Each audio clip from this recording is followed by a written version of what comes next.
Between aging and busy lifestyles, many women struggle with maintaining their physical and mental wellness. At Aquavita Concierge Healthcare Services for Women, we can help you revitalize your health and reclaim your life. We start from within by balancing your hormones, allowing your body to achieve and maintain desired weight goals. We also specialize in peptide therapies, regenerative medicine, sexual health, and aesthetics in our state-of-the-art facilities. Feel better, look better, live better. At Aquavita, visit aquavitality.com and begin your journey today.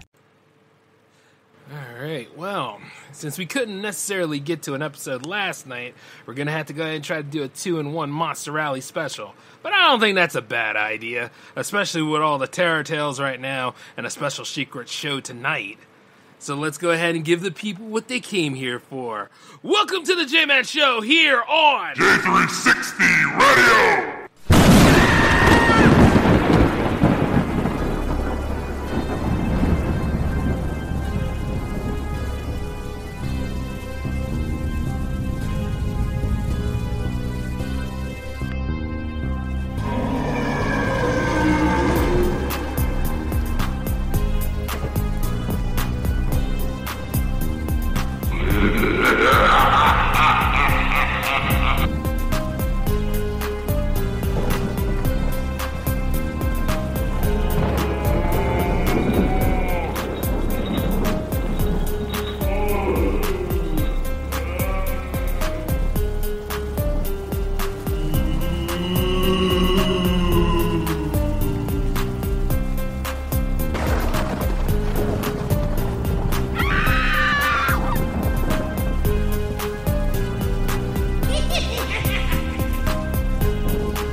Between aging and busy lifestyles, many women struggle with maintaining their physical and mental wellness. At Aquavita Concierge Healthcare Services for Women, we can help you revitalize your health and reclaim your life. We start from within by balancing your hormones, allowing your body to achieve and maintain desired weight goals. We also specialize in peptide therapies, regenerative medicine, sexual health, and aesthetics in our state-of-the-art facilities. Feel better, look better, live better. At Aquavita, visit aquavitality.com and begin your journey today.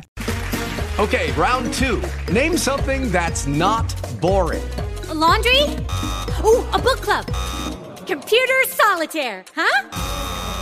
Ah, sorry, we were looking for Chumba Casino.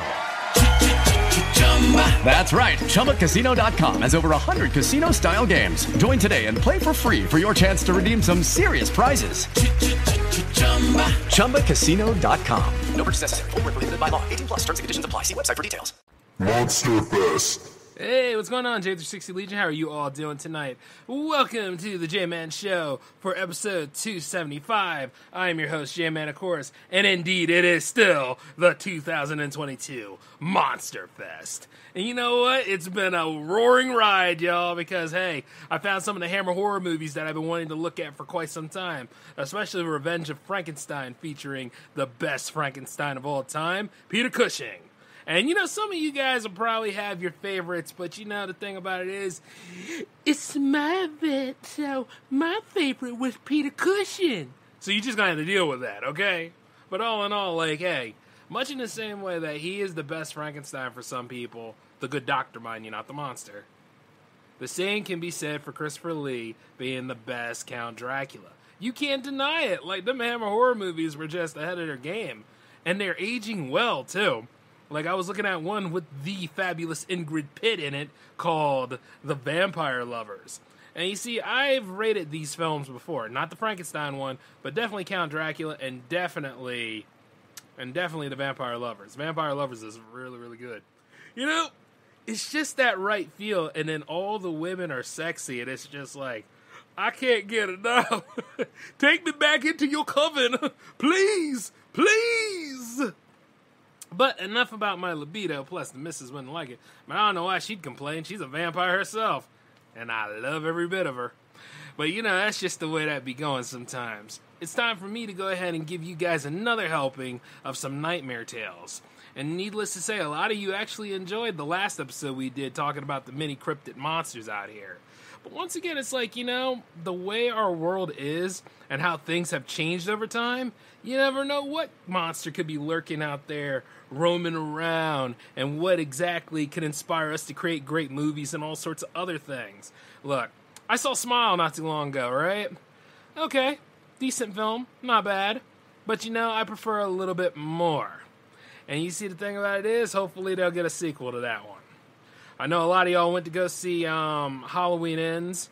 Whatever. I'm not really going to nosedive into it, not for the Monster Fest anyway. But I will say, you know what I mean? All right, then. To each our own. Pick your poison, as they say. But I'm looking at, right now, Dr. Terror's, I think it's called House of Terrors by Dr. Terrors, is it? Or, no. Dr. Terror's Terrifying Tales. Or it's 5 different stories in one movie. And also, Dr. Terror is played by Peter Cushing. So, of course, man, this should be Peter Cushing Day, because he's just popping up in all my movies tonight. And you know what? I couldn't think of a better actor to go ahead and showcase. But I can't do it here. I'm going to have to do it on a little special event for you guys later in the fest. And indeed, we have 4 more weeks to go, I think, yeah. I mean, if you include the last, no, not 4 more weeks, 3 more weeks. Hey, we're going to hit. So it's going to be pretty cool. I'd love to go for another week if you could, but I'm not going to do it. Nope, because that's Anniversary Road coming up. Oh, and speaking of which, before we nosedive into the stories, I got to remind you guys that Jams 55 is happening. It's been announced. Please submit your tracks. I would prefer to go ahead and get a little jump on it right now, because you don't want to wait until next Thursday at 5 o'clock p.m. Eastern just to have your package there, okay? Slapping stuff together is not strategic, and it's not the best thing.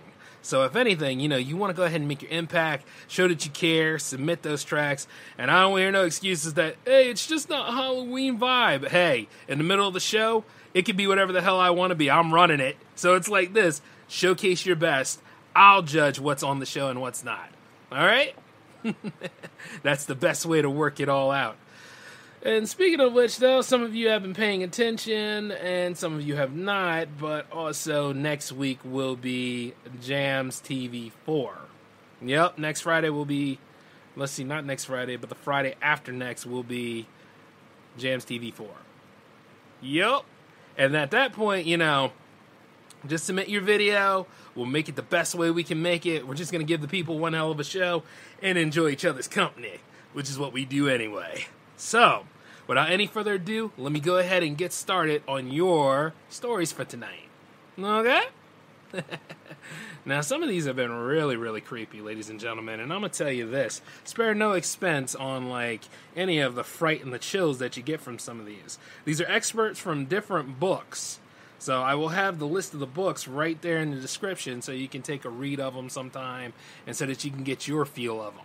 You get my meaning? All right, because I am not responsible for any of the shock value you get out of this stuff. Okay, the first stories are going to be excerpts from this book called Freaky Briefs, 75 Short Absurdities, written by Jeff Strand. This guy actually wrote some pretty cool material, not to mention most of the crazy stuff in these stories is very comical. So, if anything else, let's go ahead and have some light appeal with our stories. You might find something really, really nice, Uh-huh. And, of course, we always support the authors here at J360 Productions, of course. So, the first one you're going to hear is called Headspin. While the other kids in my neighborhood were playing Star Wars, my sister and I would play The Exorcist. We always fought over who got to be Reagan. Jill was a girl and thus had a more valid claim to be the role, but everyone knows that Regan is more fun to play than Father Karras or Father Marin. I guess, I don't know. One day Jill was being especially pouty, but I was 8, a full year older than her, and therefore a lot smarter. Playing a dangerous game there, bro. Father Karras is way better, I insisted. Demonic possession is boring. You get to pretend to have a crisis of faith. I don't want to have another crisis of faith. It's stupid. I want to throw the pea soup. Alright, let's rework that. You threw the pea soup last time? I did not. You got to throw it the last 2 times. It's not fair. I'll make you a deal, I said. Let me throw the soup this time, and you can throw it the next 3 times. You promise? Yep, I lied. Okay.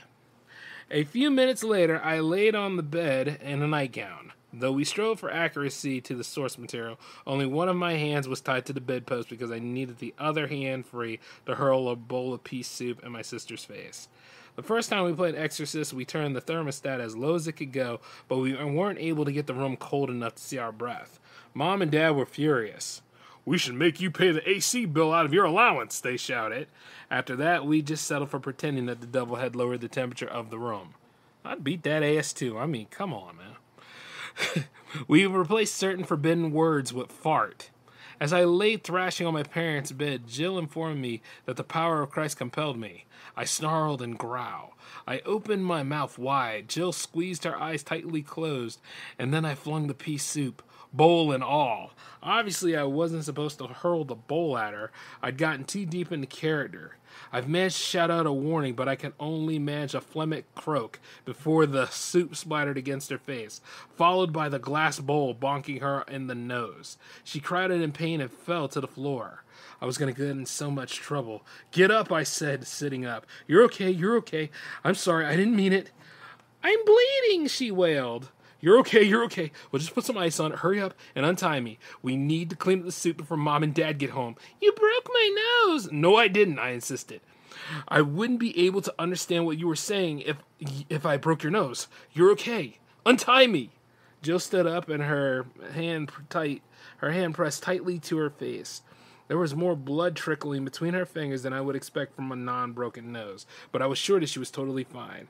I couldn't recall a single instant in which somebody had died from getting a bowl of pea soup thrown in their face. "I'm not playing Father Karras anymore," she shouted. "I want to be Regan." Okay, I said, knowing that if I didn't let my bratty sister have her way, she'd refuse to work with me on a cover story for a nose injury, and I'd get in big trouble. She climbed onto the bed and untied me. We hurried into the kitchen, and I pressed a bag of frozen broccoli against her face for a couple of minutes until the flow of blood stopped. Her nose wasn't grotesquely disfigured, so everything seemed fine. "Open up another can of pea soup," she said. That was the last one. "Then I'm telling Mom and Dad." No. What about chicken noodle?"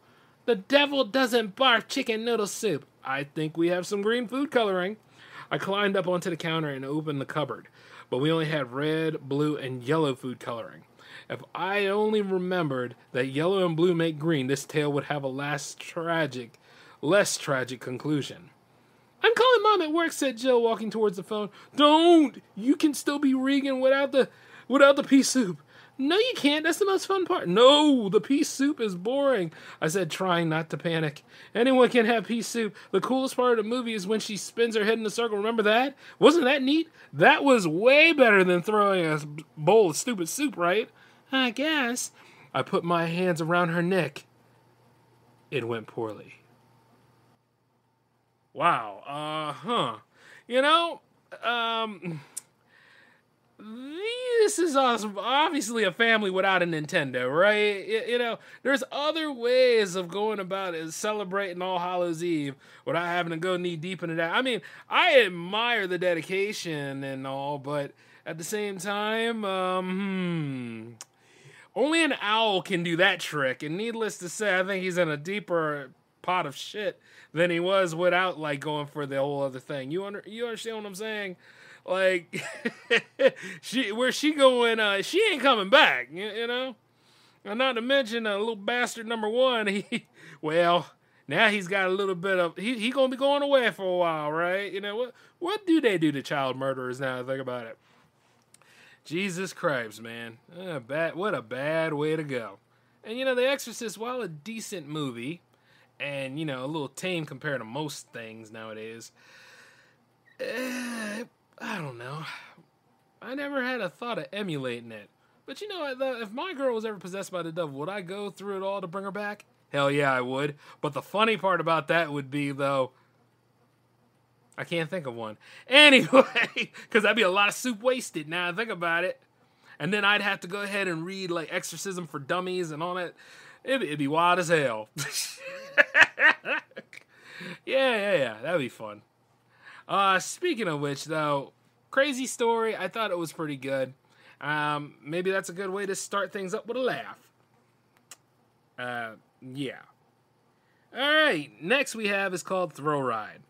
This theme park near my house has the greatest ride in the world. For the most part, it's pretty standard roller coaster, and though each cart only seats one person, the first hill is about 180 feet, which is a good drop, but certainly not a record setter. 3 loop-de-loops, several sharp turns, 1 corkscrew turn, and 1 part where it looks kind of like a tunnel is going to knock your head off. Even though it's higher than it looks, and even freakishly tall people are in no danger. But what makes the Risk Taker 3000 so special is what happens once a day. It's maybe the first ride, maybe it's the last ride, or maybe it's the one of thousands of rides in between. You never know. But every day during one ride, the cart flies off the track and into a pool filled with hungry sharks. Isn't that amazing or what? The odds are overwhelmingly against you being on the cart that goes into the shark pool. Less than 0.1%, and from there at least half of the people are being able to swim to safety without taking so much as a bite. It's not a very big pool. Those who get attacked are pretty evenly divided between those who survive, perhaps with one fewer appendage, and those who die a horrible death in the bloody water. Well, dude, you're over here playing the odds. I mean, what in the hell are you saying? You know? So yeah, when you ride the Risk Taker 3000, you will almost certainly be totally fine. But I gotta tell you, that minuscule chance that you're going to suffer a gruesome fate makes the ride infinitely more exciting. Your heart races like never before. You never knew you could scream so loud. Enough adrenaline pumps through your veins that you could probably lift an automobile to save a trapped child after you get off the ride. It makes every other roller coaster in the world look tame. The Gatekeeper at Cedar Point, El Toro at Six Flags, Kumba at Busch Gardens, baby coasters. If you're serious roller coaster enthusiast, you know that Risk Taker 3000 is the best choice. The only choice. Do the people who lose an arm regret the experience? Sure, probably. But it's very, very, very unlikely that you'd be one of them. Everybody else staggers off the ride in a state of euphoria. Hell, some of them get right back in line. Disclaimer, providers will not honor your life insurance policy if you die on the ride. It's right there in the fine print under the wait time. I suppose that's fair.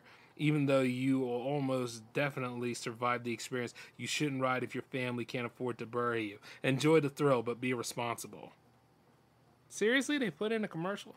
Anyway, how many times have I ridden it? Well, let's see. It's been open for about 2 years. I got an annual pass. I come about 3 or 4 times a week. I ride it about 3 or 4 times a visit. So that's what? 52 weeks times 2 is 104. 3 times 3.5 is, hold on, let me check my calculator out. Okay, it's 1,274 times, give or take. Oh, no, wait, I'm overestimating. Dude, you're already kind of killing my audience with this math.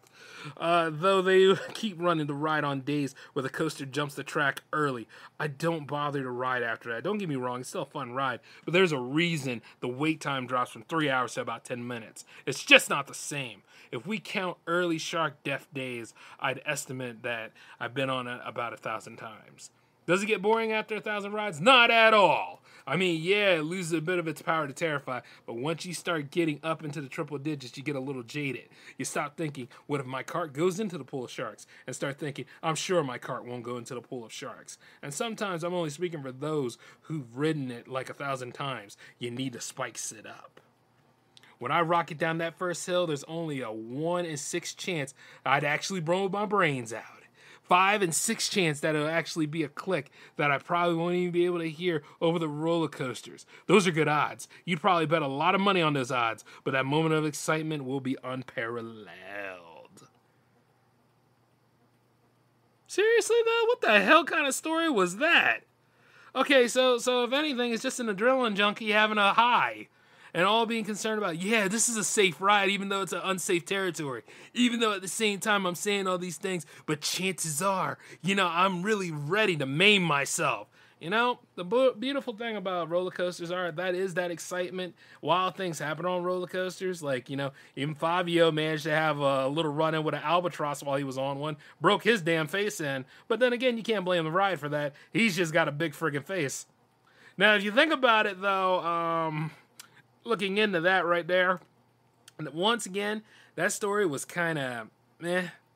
You know what I'm saying? And they all can't be winners. Sometimes when you watch like an anthology film, you know, there's always that one that's kind of derp. But, you know, after a while, we'll go ahead and we'll find something else. Like, what's in the box? Okay, so here we go. What's in the box? Thomas Hastings demanded, frantically waving his revolver at Martin Veal. Martin gave him a slight smile. Why don't you open it and find out? No, just tell me, damn you. Don't make me shoot you. Very well, said Marvin. Inside the box is a severed head of your wife, Sasha. Hastings let out a sigh of relief. Marvin frowned. Did you just sigh? Yeah, why? Maybe you didn't hear me correctly. Your wife's head is in that box. No, I just been bracing myself for something worse. Something worse? Like a bomb, Hastings said. If you'd have told me there was a bomb inside that box that was going to explode in 10 seconds, that would have been worse than my dead wife's head. Well, I guess maybe. Or maybe the nuclear football. You know that thing where the president can launch our missiles?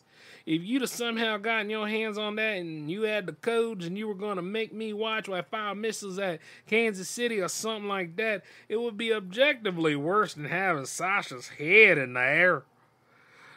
I don't think the nuclear football worked like that, said Marvin. You can't just steal it and control the United States missile arsenal. I'm pretty sure it takes 2 people, and they would have changed the codes by now. No, I meant like you having a nuclear football in there. All I'm saying is that I'm preparing myself for something that could cause a mass extinction event.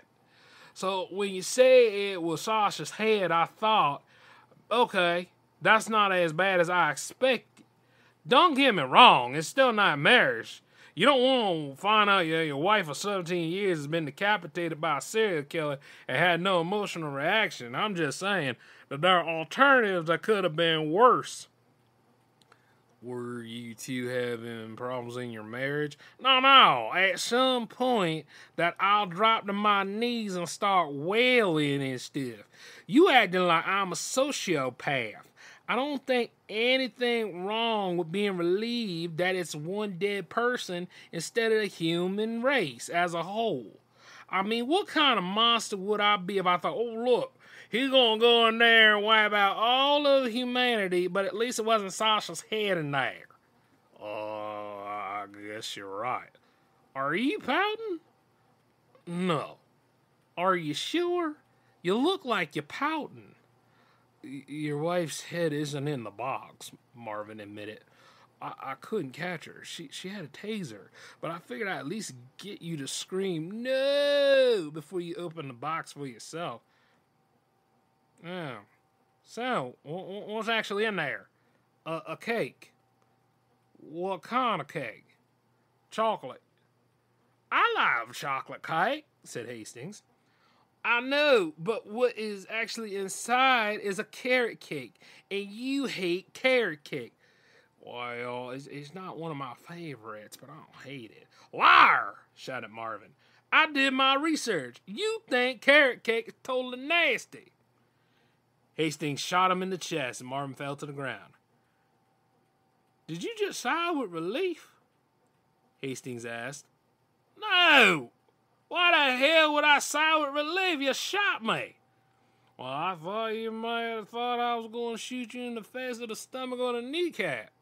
Do you know how much it hurt to get shot in the stomach? It's way worse than getting shot in the chest. Open the box, Marvin said. Then he died. Hastings opened the box, bracing himself for the sight of the nasty carrot cake. He gazed into Sasha's dead eyes. No!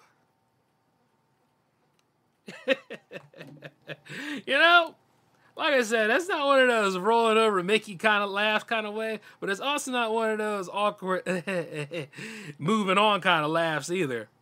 I like to think that was a pretty funny story. And see, the thing about it is, In case you were listening, like around here in DE, we always have a mix of accents like that. But we definitely got that there southern accent all going in. You know what I mean? Like the sundown, and you tell it like it is, and all riding around here and everything. Gonna go over there all the way to Indianapolis, Maryland, and go ahead and see what's happening over there at the Navy base and all. That's just the way it's going to be. But, you know, at the end of the day, though, we work all this stuff out so you can go ahead and listen to all these other things that's going down.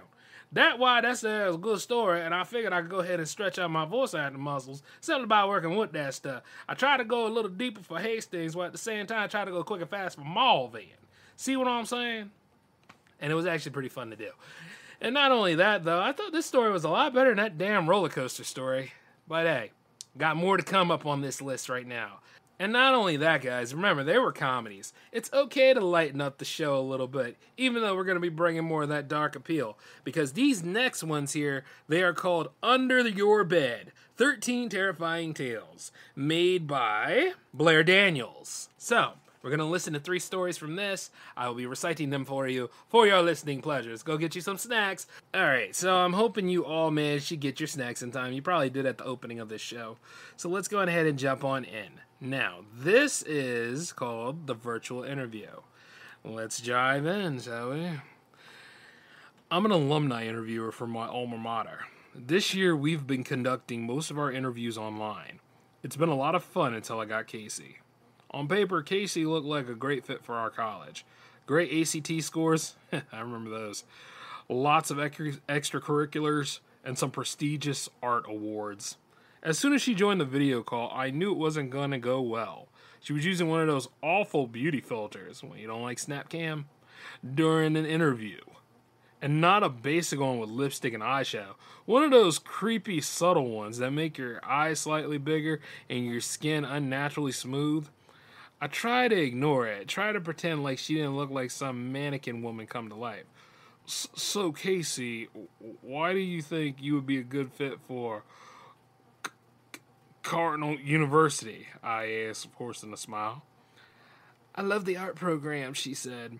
As she spoke, the filter seemed to glitch. Her mouth moved strangely as she formed the words. Must be that teeth whitening filter. Her teeth were white, like glowing white, like Ross from that one episode of Friends white. Never watched Friends, so it must be scary as hell. Or ridiculous. Okay, so you love the art program. What is it about you like? I love the program's focus on real-life models. Okay, at least she was prepared. Researching our specific program meant she was pretty interested. I jotted down a note. Seems interested. What kind of art do you specialize in? I like to paint. You like to paint what, specifically? Portraits or landscapes? Faces. Oh, like portrait? No. I like to paint faces, she said in this aggressive tone, like she was correcting me, and annoyed that I made such an egregious error. I almost asked, what's the difference? But I decided against it because it might make me look stupid. Okay, that's really neat, I jotted down. Like to paint faces. Not portraits, faces. Why do you like to paint faces? I think they're fascinating, she replied, her 2 large eyes boring into mine. Okay, that's good. Kind of a strange personality. I added to my notes. Tell me, Casey, what do you like to do in your spare time? For me, this was the perfect barometer of a candidate. Lots of smart-ass kids would try to outsmart me on this one and say things like learn or read books or try to cure cancer. Others were totally oblivious and answered things like partying with friends or Instagram. The really good ones were in the middle, the ones that say things like hiking or playing piano or visiting grandma. She stared at me for a moment, the light in her eyes strangely elliptical from the filter stretching them out. Then her mouth opened, her lips moving strangely over her 2 white teeth. I like to paint faces. But what else do you do in your free time? She paused, her face blank, almost like she was confused by the questions. Do you maybe like to hike or hang out with friends? Or faces are just so fascinating to me, she interrupted, her tone soft. Well, not in the way I read that crap. The way the nose protrudes from the cheeks. The way the eyes glisten in the night. The way the mouth stretches and curves, showing so many different expressions.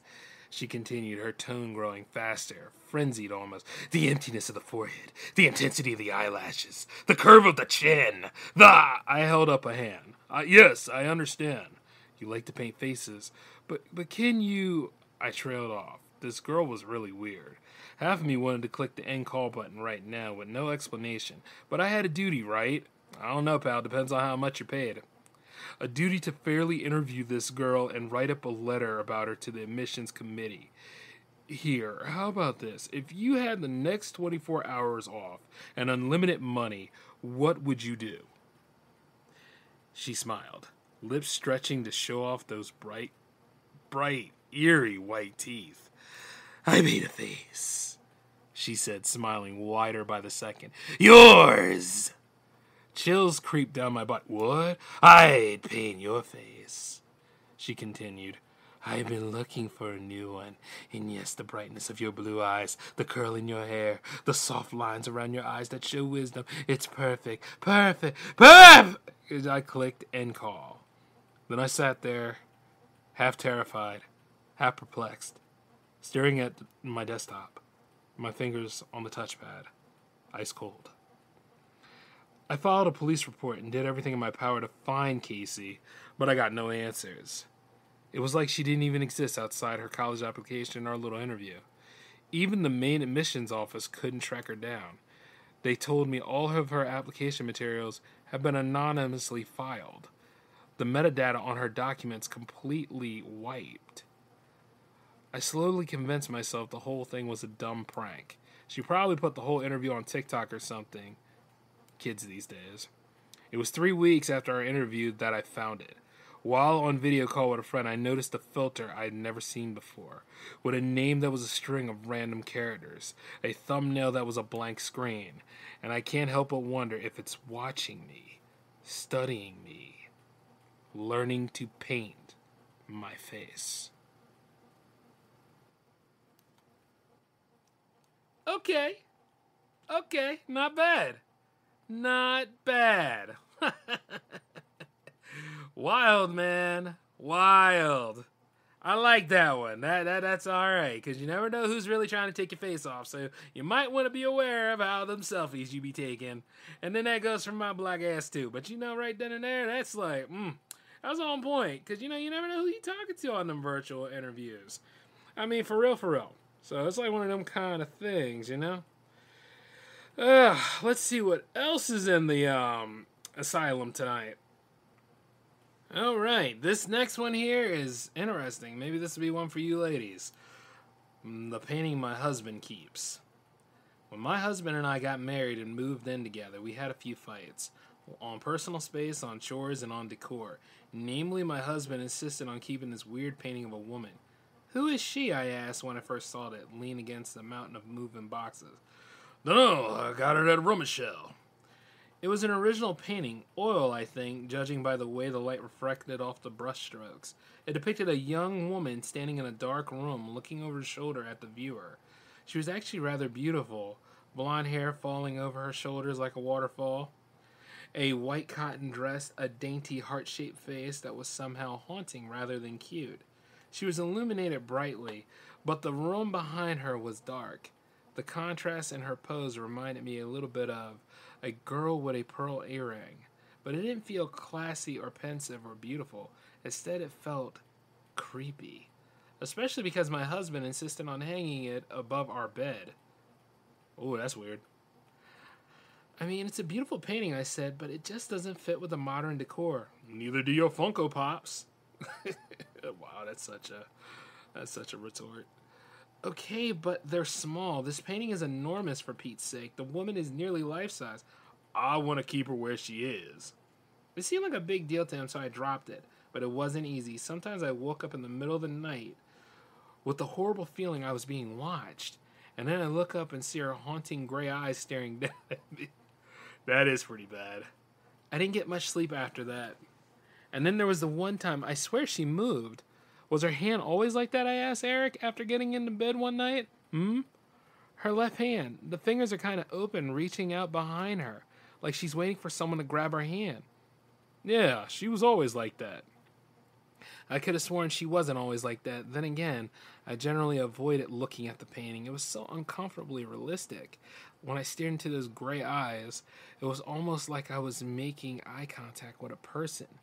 I lasted 2 weeks and then I begged Eric to move it. Can we please move the painting somewhere else? I really hate looking at it when I'm going to sleep. It's the nicest piece of art we have. It belongs above the bed. What about the sunflower one? That's just a print. And it's so basic, he complained. Come on, I'll move my Funko Pops out if you move the painting out. He heaved a long sigh. Fine, I'll move her. That was another thing. He often referred to the painting as her. It was weird. Yeah, it is. So he moved it to the stairs, but honestly, that was worse. Every time I went downstairs, there she was, staring at me from above the landing with those piercing gray eyes. At least when the painting was in the bedroom. I was usually asleep or facing the opposite direction. I hit my breaking point a few days after that. Yeah, I'll say. For some reason, I couldn't sleep. After tossing and turning for an hour, I decided to grab a snack downstairs. I got to the top of the stairs, and there she was. I hadn't turned on the main lights. Only the night light in the hall bathroom was on. With everything so dark, the background of the painting melted into the shadows, but the woman stood out with her pale face and white dress, and my stupid, sleepy brain intercepted it as an actual person standing there. I jumped about a foot in the air, and I would have fallen all the way down the stairs had I not caught the banister at the last second. Can we please get rid of that painting? I asked the next morning. Eric turned away from the stove and set the spatula down. Why? Last night, it scared the frick out of me. I nearly fell down the stairs. He stared at me as if unable to understand. She scared you? He asked slowly. Well, more like startled me. I thought it was an actual person standing there. He looked at me, and then he broke into laughter. Then again, my evil laugh ain't gonna work for this story. And after a few seconds, I started laughing too. It was pretty stupid now I thought about it. I know I was sleepy, but still, I thought the painting was a person? What? Did I think that we were being burglarized by a young, beautiful blonde woman in a nightdress? Hey, stranger things have happened. For now, I'll move her into my office and then you don't have to look at her at all. That sounds good, I agreed.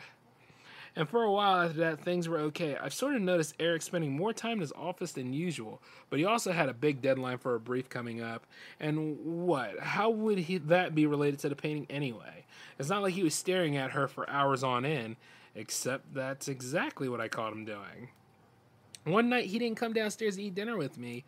I called up to him a few times, no reply. So I went upstairs and walked into his office to find him staring at her. He was just sitting there, with his computer closed, no papers on the desk, swivel chair turned towards the woman in the painting. Oh, he said suddenly when I walked in. Then he quickly stood up. I was just about to come down. Too easy, man. Just sent in the brief a few minutes ago. They're really happy with it. I bet. He smiled broadly at me as if nothing were wrong, and then he slipped past me. I listened to his footsteps thump down the stairs. Had he actually just finished working? Or was he just sitting in here, staring at her? I ultimately decided not to bring it up.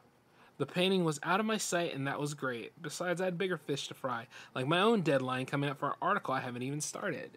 But then on Friday afternoon, I accidentally overheard him on the phone. His voice was muffled through the thick wooden door, but it wasn't hard to hear him. He was shouting, Almost. I'll have it in by tonight. No, I knew it was due on Wednesday.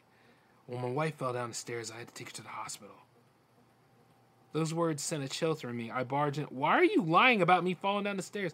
His face paled. He ended the call and turned towards me. I'm so sorry, Tara. I needed an excuse. I missed the deadline on that brief, and it's my job on the line. The brief you told me you finished 2 days ago? He nodded silently. I crossed my arms. Look, Eric, your work is your business. But we spent like all of 1 hour together all week because you've been locked in here all day, every day. I mean, are you even working, or are you just sitting in here staring at her?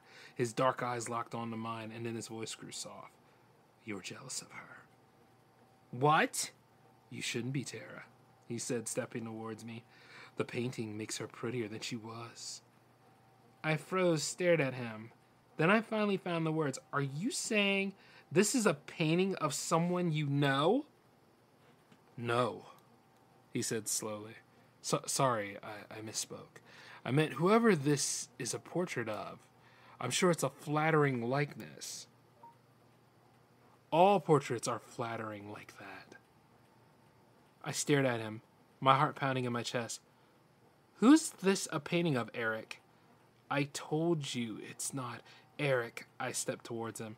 My legs felt weak, wobbling underneath me. Who is this a painting of? He only shook his head. I couldn't sleep that night. I know it sounds silly being so worked up over a painting, but you have to admit it was weird. He was obsessed with this thing, for whatever reason. Why didn't I see the painting when we were dating? Did he hide it away in the basement? That was the one place I'd never been. Had he built a little shrine down there? Paintings, candles, the whole 9 yards. The thought of it made me sick. Is it an ex-girlfriend, an ex-wife? Even that he never told me about. Getting a painting commission must have cost a fortune, especially a huge detailed one like this.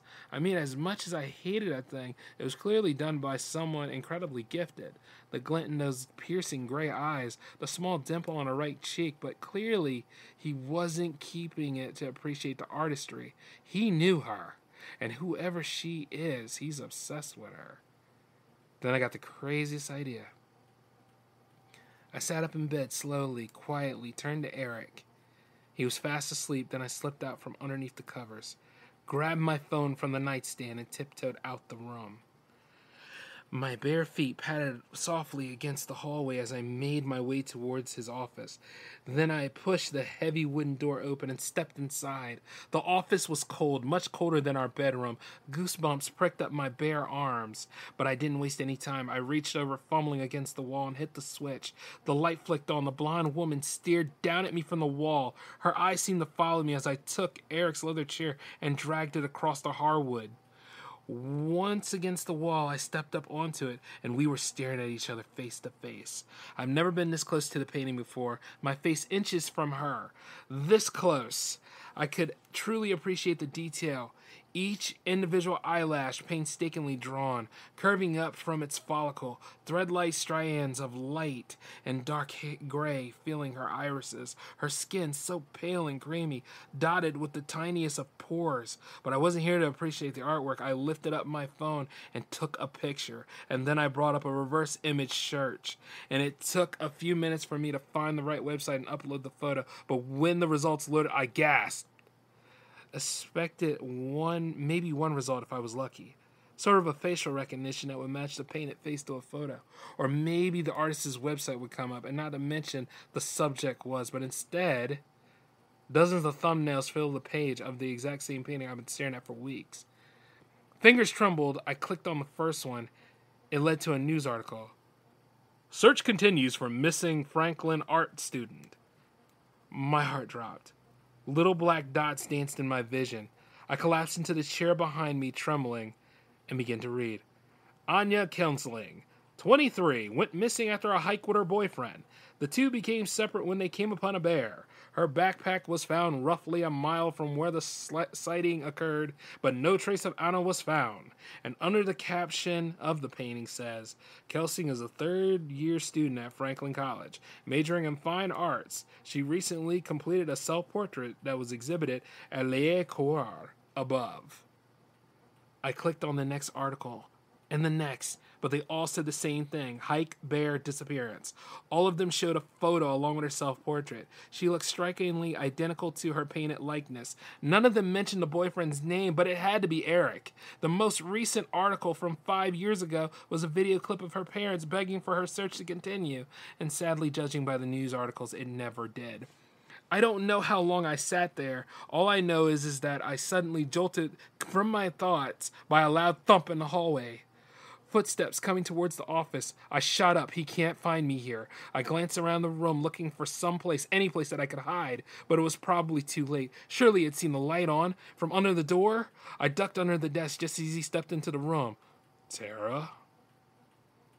I clapped my hand over my mouth, trying to silence my rag breathing.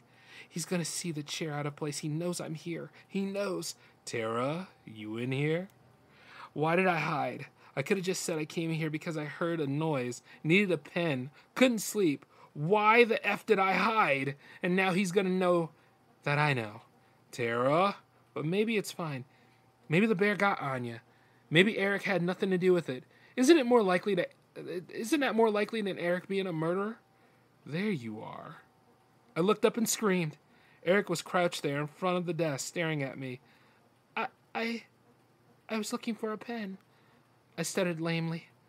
I wanted to write down. I remember I had to pick up groceries tomorrow and needed to add something. He tilted his head, a small smile on his lips. I don't think that's the truth, Tara. Make a break for it, I thought. I started to lunge out from under the desk. His hand quickly shot out and grabbed my wrist. Hard. You figured out who she is, didn't you? That's the only reason you'd be hiding from me. I trembled in his grasp. What did you do to her? I whispered. He let out a dry laugh. Ah! Okay, I won't do that no more. So you think I'm a murderer? How nice. That's the first conclusion you jumped to? No, I don't think you're a murderer, I swallowed. Stupid. If he killed her and he knows you know, then you're dead too. I'm sorry, I didn't mean that. Just what happened? They didn't find a body. Did the bear get her? He didn't reply. Just stared at me, silently with those cold, dark eyes. I was jealous, I continued, desperately. But now I understand. I wish you'd told me. To lose someone like that, of course you'd want to keep the painting. It's all you have of her. You should have just left it alone, he said, his voice oddly emotionless. I'm sorry you had to find out this way. I screamed as he lunged for me. It's over. His hands clenched tight on my wrist as he dragged me out from under the desk. I pulled back trying to wrench myself free, but it was no use. Thump! A loud crash sounded behind us. Eric whipped around, and for a split second his grip released. I acted instantly, pulled free from him, and ran, pivoting around the desk and racing towards the door. As I glanced back, I saw Eric starting right after me. But I also saw what made the noise. The painting of Anya had fallen from the wall and laid askew on the floor, her gray eyes staring emptily up towards. I was always a fast runner. Eric was only halfway down the stairs by the time I was at the bottom, bursting out into the cold air. I began to scream. He grabbed me from behind and tried to pull me back inside, but it was too late. Lights were flicking on. Our neighbor rushed out of his house, dialing 911. It was over. The police arrested Eric for assault, and once I told him my story of his obsession with Anya's painting, they were able to search our house, and hidden in his office drawer in a small box was a pair of gold earrings, the same gold earrings Anya wore on the hike that day. The case is slowly mounting against him. I'm hoping, praying Anya gets justice, and that a jury convicts him of her horrible murder. And would he have done the same to me if I hadn't escaped? If Anya's painting hadn't fallen off of the wall? There was an explanation, of course. When Eric had moved the painting into his office, he mistakenly installed one of the hangers in the pure drywall. The weight of the painting had caused it to rip out, and the painting fell. But sometimes I think Anya was watching over me, that her self-portrait carried a piece of her, and that night she protected me from falling victim to the monster who ended her life. The painting now hangs up in my foyer. Every day I walk by it and new details pop out at me. The deep shadowy green of the room behind her, a perfectly painted strand of blonde hair, and the glint in her piercing gray eyes. And sometimes I think she's smiling back at me. Very good, huh? Nice. Now that's wonderful. That's a good, I love happy endings, and that was a pretty good story. Even for Monster Fest, we usually try to have those. Not everybody needs to die all the time. And you know what? That's a nice lighthearted piece. But we can't go off on that one. So we'll have one more story to happen. And while we're on the subject here, hope you guys are enjoying tonight. We do have another special episode happening tonight, which I would like to let you guys have a little surprise about it, but you might want to take a look at the YouTube channel before then. You see what I'm saying? Of course, that one will be at 10 o'clock tonight in the normal time. Oh, that being said, better get ready to jump back into the next story. Alrighty, last but not least, our final story will take us to Myth and Legends. Well, no, it's not. It's called Urban Legends, and it's called Myths, Mysteries, and Bizarre Tales of UFOs, Monsters, and Stranger Things by the legend James Proud. And I really do love this book, man. It's one of my favorite books to read. But I also have to remember what story I haven't read to you guys. And this particular one is called The Smith Sisters. So, let's take a listen, right? A boy from Wisconsin called Ben was, like all his friends, addicted to his computer. He would spend every evening playing games online and chatting with his mates. One evening he was up late, way past his bedtime, and everyone else in the house was asleep. He was looking for people to chat with when strange messages started appearing on his screen, claiming to be from a pair of twin sisters, who started chatting about games. Then they say that they were his siblings. He told them that was impossible. He was the only child. So they explained that they were very much his older sisters and that his parents were keeping their existence from him. Ben was slightly scared, but for some reason he couldn't stop talking to the mysterious pair and stayed up all night messaging back and forth. They had told him that they had once lived in his house, but he still didn't believe them. And even though they had answered tricky questions about the building and about his parents, chillingly they claimed that they used to sleep in the very same room he was sleeping in. When he asked where they lived now, they were silent for several minutes, and then the conversation took a far more sinister turn. "We don't live anywhere," they said. "What do you mean?" "There's something you don't know. We died 15 years ago. Lol, that's not even funny. We aren't joking. We were killed 15 years ago in that bed behind you right now." "Okay, I'm turning my PC off now," he warned. He pretended that he wasn't scared, but he was. "If you don't believe us, look on top of the wardrobe. We both carved our names on top of it on the day we died." He clambered up onto his bed and stretched up to see the top of the wardrobe. He wiped away the thick dust, which made him sneeze, and he could see scratches in the wood, and he pulled himself higher and looked closer. Scrawled in the surface was the note J&J, 4/5/1992. What are your names?" he asked. In reply, an old newspaper article appeared on his screen. The photograph showed two smiling young girls, and the caption, dated May 1992, said that the Smith sisters, Janie and Jackie, were murdered by a suspected intruder in their beds at home in the middle of the night. They were stabbed and hidden in a wardrobe. The killer was never found. The only clues were a series of mysterious messages left on the girls' computers. "Are you Janie and Jenny?" Ben asked, trying to catch them out. "Don't be smart. You know who we are," they replied. Ben did not reply to them again, and however, he couldn't drag himself away from the screen. The Smith sisters were becoming increasingly angry, complaining about how their parents should have never had more children, and about how they had been forgotten. At this point, Ben lost his nerve, unplugged his computer from the wall, plugged in his headphones, and pulled the bed covers over his head. In the morning, he wondered if it all had been a dream and went downstairs to get some breakfast. There was nobody around, which was odd for a weekend, and nobody responded when he called. He went upstairs to his parents' bedroom, expecting to find them still asleep, but the bed was empty. He looked out of the window to the yard, but no one was there. Then he saw a mark on the carpet under the wardrobe, some kind of dark liquid. As he went to open the wardrobe, he froze in fear. He called out again, "Mom? Dad?" Then he opened the door, and his parents' bodies tumbled out on top of him, covered in blood. Oh, damn. Oh, man, Benny is going to have one hell of a morning, isn't he? You know, it's so sad to see that happen to a poor, unfortunate kid. But hey, you know, it's a very, very interesting night, right? I felt the chill from that one. You know, I was really rooting for him, too, and what a real terrible way to end the episode. But we're out of time, guys, and we need to go ahead and wrap this one up. So, But don't worry, you guys aren't scared. You're brave. You're some of the bravest people here. You're a part of the J360 Legion. And what the hell is that behind you? If you looked, I win. But all in all, though, you guys take it easy, all right? We'll have more monster explosions and celebrations throughout the rest of the month going into November. But until then, you guys take it easy. This is J-Man signing off. Peace.